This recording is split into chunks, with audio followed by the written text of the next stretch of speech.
Hey people, it's me, Cute Fuzzy Weasel, as an actual weasel, or stoat, really more of a stoat. You might be wondering why I am this. Well, you know, have fun with that. But really it's because making videos like this is just way easier than breaking out the camera, setting up the lights, setting up the microphone, checking myself in a mirror, getting the camera settings right, deploying the green screen, getting into costume, which right now, since I'm in the bunker, yeah, I have a costume. It's this jumpsuit right here. This doesn't mean I won't be doing any more live action stuff. Feeding the Trolls will always be live action, except for maybe a few episodes that I want to do with this avatar, specifically with this guy. This is just an easier way for me to go about recording stuff, and it gives me an excuse to get good at digital art. That's my logic. Anyway, rock stars! You know them, you love them, you watched this show as a kid, so you know what they're like. Minus a few things. This was originally going to be a 3 random facts episode, but I decided against it because 3 random facts implies facts, not stories. And the only fact that I dug up before this one was why Van Halen requested no brown M&Ms. Spoilers, it was to make sure venues read contracts. Also, the other items on the list just couldn't compare to Ozzy accidentally raiding himself. For those of you who don't know, Ozzy Osbourne is a British heavy metal rock star who's had a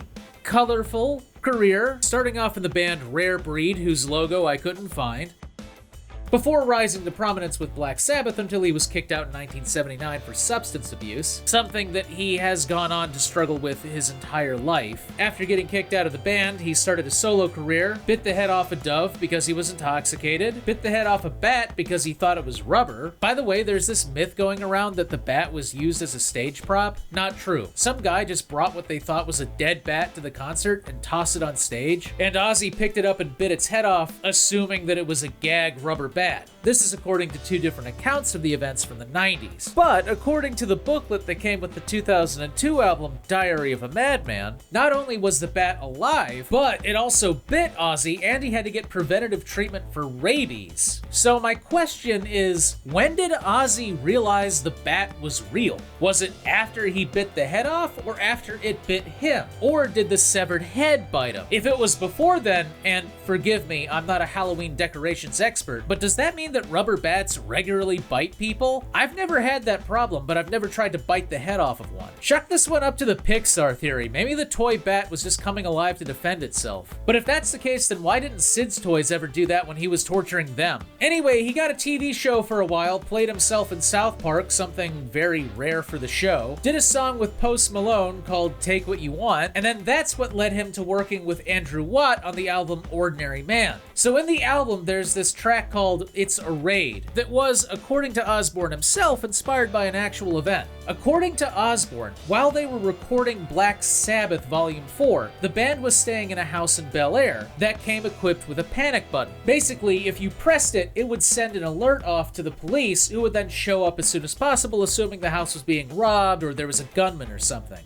Now, the house was also super hot inside, not surprising, this would have been the summer in California, and Los Angeles regularly gets so fucking hot that they actually have designated cooling centers where you can go to just not die of heat stroke. Another thing to remember is that Ozzy is high, like cocaine high. In his own words, I had a pile of coke and a pile of pot on this table. I'm sitting there, Beverly Hills, sun shining, cocaine, booze, pot, the fucking works.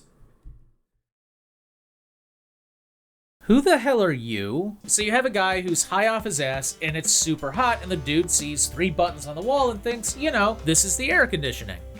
The cops show up within minutes. Thing is, Ozzy still doesn't know that the buttons were there specifically to call them. In his mind, it's a fucking raid. So what does he do? He and a roadie take the pile of coke into the bathroom and he snorts all of it. Now, as I write this thing, I'm not feeling too great because I had too much coffee. Cocaine is to coffee as coffee is to just smelling a tea bag. And you know, Ozzy essentially breathed in about a McDonald's quarter pounder of it.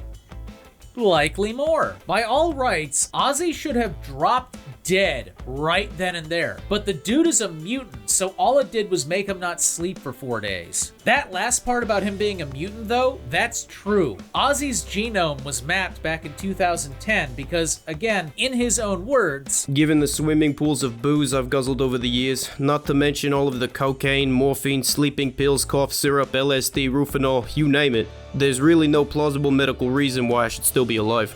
turns out Ozzy has a mutation of his CLTCL1 gene, which controls how nerve cells talk to each other, which was, according to Scientific American, caused by the production of a protein that was, quote, grossly different than what is normally seen. That's one hell of a mutant power. I mean, Magneto can lift metal with his mind, just like a real magnet. Wolverine has retractable claws, an adamantium skeleton, and can heal from any injury, including being vaporized, just like a real Wolverine. And then you have Snowflame.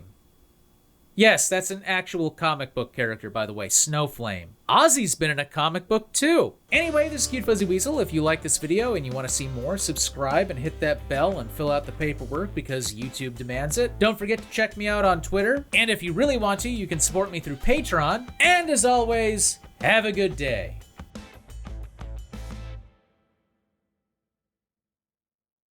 For those of you who don't know, Ozzy Osbourne is a British.